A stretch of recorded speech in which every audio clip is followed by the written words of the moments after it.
A dishonest milkman professes to sell his milk at cost price. He mixes it with water and thereby gains 25%. The percentage of water in the mixture is. Now, in such kind of questions, when a dishonest milkman sells at cost price and still gets a profit, the profit percentage,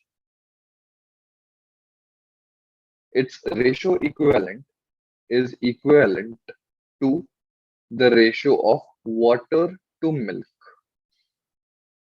Now, the profit percentage here is 25%. Its ratio equivalent is 1 by 4. And that is the ratio of water to milk. So if you have 1 liter of water, you will have 4 liters of milk. That means you will have a total of 5 liters of mixture. So the percentage of water in the mixture is 1 upon 5 into 100. That means 20%.